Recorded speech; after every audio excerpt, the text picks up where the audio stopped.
So in this video, we're going to be talking about all of the snipers that are currently inside Warzone right now, and to let you know why some are more overpowered than others, and how the Vanguard integration might change some of these weapons to make them a bit more balanced. If you enjoy weapon stat breakdowns and weapon comparisons, don't forget to subscribe to the channel as we try to reach our goal of 10,000 subscribers, and don't forget to click that link in the description down below and subscribe to our second channel, as we do post extra content over there as well. And if you enjoy this video, don't forget to leave a like on this one too. So like I said, we wanted to mainly focus on the bolt action sniper rifles because those are the most popular, and we tested it for a hidden stat that not a lot of people actually think about when it comes to sniper rifles and how good they actually are, which is actually flinch resistance. That is one of the most important reasons to why guns like the Swiss and the KAR98 are some of the best sniper rifles in the game right now. So what you'll see right now is my editing software, and what you'll see is that we've tested all of these weapons for flinch resistance. So HDR, ZRG, Pellington Swiss, KAR, SPR, AX50, Tundra. We did some extra testing on some attachments as well. And like I said, what we mainly tested these for is flinch resistance, or see what kind of flinch you would get using the meta builds for each of these weapons to see what it would be like in game if you were to get shot by an enemy. We've done this testing in the private game, which involves bots. So we tried to do this at 30 meters, but sometimes it varied a little bit. It wasn't exactly 30 each and every time because the targets were moving. We don't have Plunder to test with, by the way. So first of all, when it comes to the HDR, when you do get shot by an enemy target, let's see what the flinch looks like when you get shot. So as you can see, I got shot just there, and the flinch shot the target up, or the reticle up, from kind of mid chest level to the head. So there's not a lot of flinch with this weapon. We never really kitted these weapons out for kind of flinch resistance in the first place. We just kind of used the meta builds, and as you can see, that amount of flinch on this gun is not a lot at all, and it's probably one of the reasons why the HDR is still a popular weapon amongst people who still like to use Modern Warfare guns. Of course, most people that are using meta weapons will be using Cold War guns, but the HDR is still really good, and obviously this is one of the reasons why it's such a good weapon, along with its good bullet velocity, and the damage profile is pretty good too. So like I said, HDR, there's not a lot of flinch here. Moving on now into the ZRG, which is probably the best bullet velocity sniper rifle in the game right now, and it's not really getting used all that often, and this is the reason why. So if you look here, when you get shot, the flinch shoots up to almost double the size of this enemy player target. So you're actually shooting a lot up. So there's a ton of flinch with this sniper rifle. Even using that airborne elastic wrap, which is what I'm using in the build, and you'll see at the end of this video as well, there's a lot of flinch with this gun. So as you can see, like I said, it's almost double this player target. Moving on into the Pellington next, and this was the gun that actually gave me the idea for this video in the first place. I was actually trying to get a gameplay with the Pellington for this channel, and I was just wondering why the Pellington sucked compared to some of the other weapons, and just why it wasn't as good as the Swiss or the KAR98, because its damage profile was actually not too bad, and they did increase the bullet velocity of this weapon a little bit as well. So I was wondering, why is it still not as great as some of the other fast aiming down sight sniper rifles?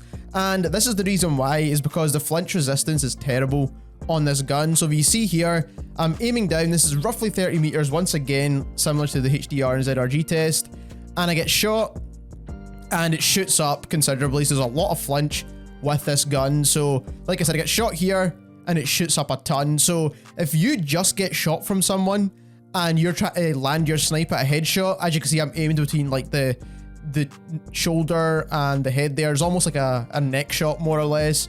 If you're trying to land this neck shot or even a headshot, and that enemy player shoots you with a fully automatic weapon, you're not going to land that shot if you're flinched all the way up here.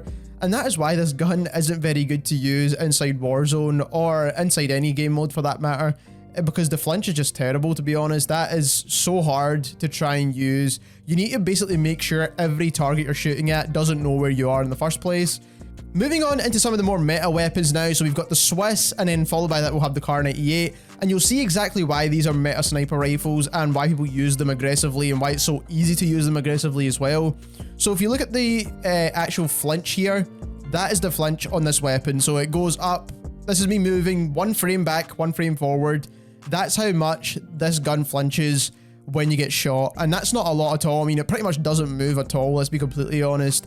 I'm trying to land like a kind of neck shot here almost, and it's still pretty much going to either give me a headshot or give me a neck shot, one of the two. And it's pretty much not moved the reticle at all, and that is why this gun feels so good inside Warzone. Even if you're getting shot by a full auto gun, you don't flinch at all with this weapon. You're still going to land your snipe, and that is why it's such an easy gun to use for aggressive play, because you're almost always guaranteed to land that headshot if you are in close quarters. If you're an accurate player, of course, there's still some skill to using a sniper, but this is probably one of the main reasons why it's so popular. Moving on to the KAR98 is a very similar case as well. So as you can see, I'm kind of aimed on the shoulder just here. Again, it probably would count as a neck shot maybe, but again, look at that. The flinch is pretty much non-existent on this weapon as well. If this target was moving or shooting back at me or whatever, I would still land that shoulder shot or the neck shot, whatever you want to call it, with the KAR98 as well. This gun pretty much has no flinch too. So as you can see, there's pretty much no flinch on the KAR98 as well. Moving on into the SPR as well, this is another popular weapon, and again, this doesn't really have too much flinch either.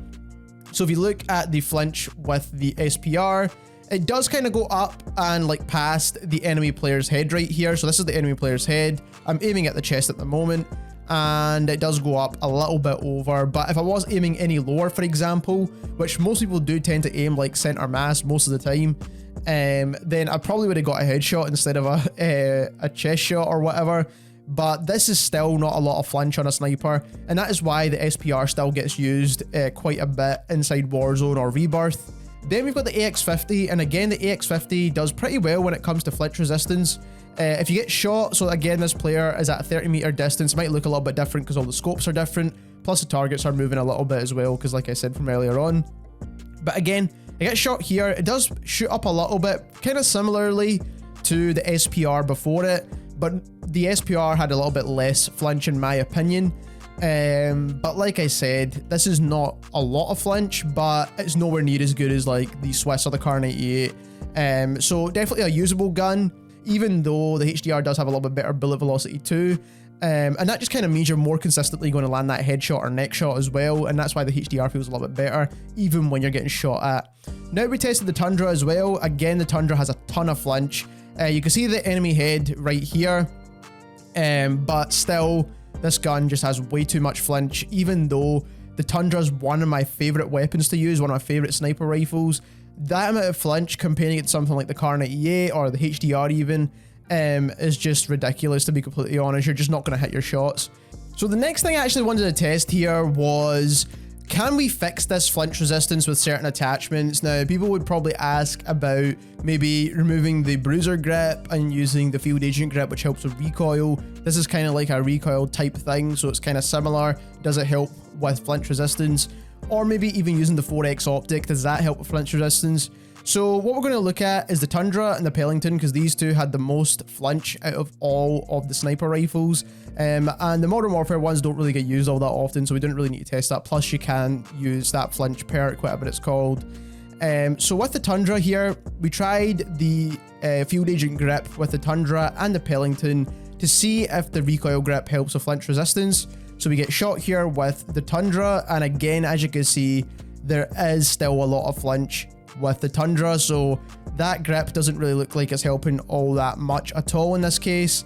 Then we did the exact same test with the Pellington as well, and again, as you can see with the flinch here, it still goes all the way up from where I was aiming. So again, it doesn't really look like it's helping with flinch. We then did the exact same test with the 4x optic as well, just to see if this would help with flinch. And again, we get shot here. This is using the Tundra with the 4x optic, and again, this is at about a 30-meter distance as well. It just looks a little bit different because the scopes are different. And as you can see, there's still a ton of flinch. Now you can see the enemy's head just here. You might not be able to see that because of the quality of this video, but you can still see the enemy head just here. So it might not have quite as much flinch as if you use the standard scope, or it could just be a kind of placebo effect because you're not zoomed in as much. I'm not really too sure. Again, we done the same test with the Pellington, and as you can see, you get shot, it shoots up quite a bit as well. Again, you can still see the enemy head right here. Again, there's still a lot of flinch comparing it to something like the KAR98 or the SPR, so it's still not really all that valuable, even though it might be a little bit less flinch than the standard optic. So it's quite clear that guns like the Tundra and the Pellington just don't have good flinch resistance. And the ZRG kind of falls into that list as well, whereas some of the other weapons like the Swiss, the KAR98, and the HDR just have insanely good flinch resistance.